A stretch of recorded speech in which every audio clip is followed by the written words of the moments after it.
काम माझं आणि नाव दुसऱ्याचं हा विचार करून कधीही नाराज होऊ नका. कारण तूप आणि कापूस युगानुयुगे एकत्र जळत आहेत, परंतु लोक मात्र दिवा जळत आहे असंच म्हणतात.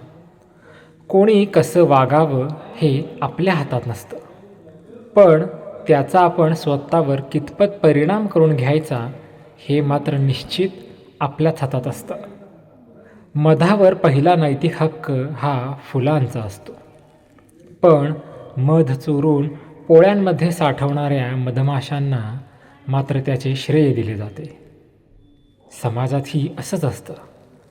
प्रामाणिकपणे काम करणारे उपेक्षित राहतात आणि वांग्याचा भोपळा करून किंवा राईचा पर्वत करून श्रेय घेणारे प्रसिद्ध होत असतात.